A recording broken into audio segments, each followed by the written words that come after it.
Elijah McClain's mother walks out of a courtroom with her fist held in the air.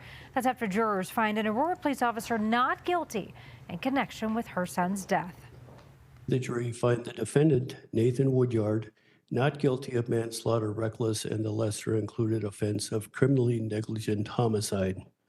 Officer Nathan Woodyard is now the second officer to be found not guilty. 23-year-old Elijah McClain died after an encounter with police and after paramedics injected him with ketamine.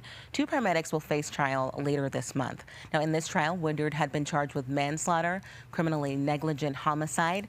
Again, the jury finding him not guilty.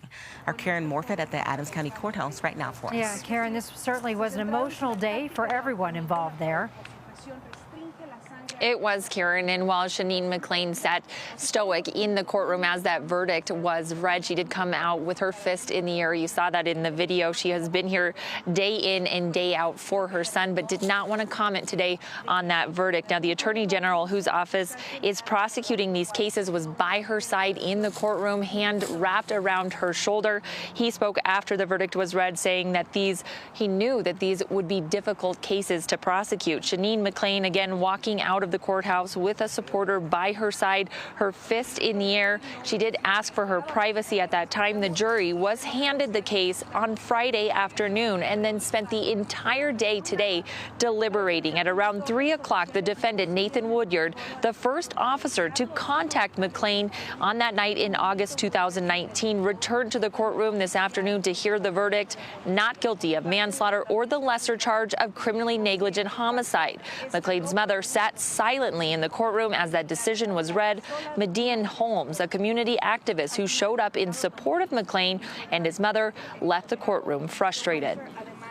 This is Miss Shanine's story. This is Elijah's story. And I can only be a faint echo of where she's at. A not guilty verdict is pathetic. Violence is a language. And those officers that night spoke it fluently. And the part that is really frustrating is that you'll have people say that the system is changing. The system is changing.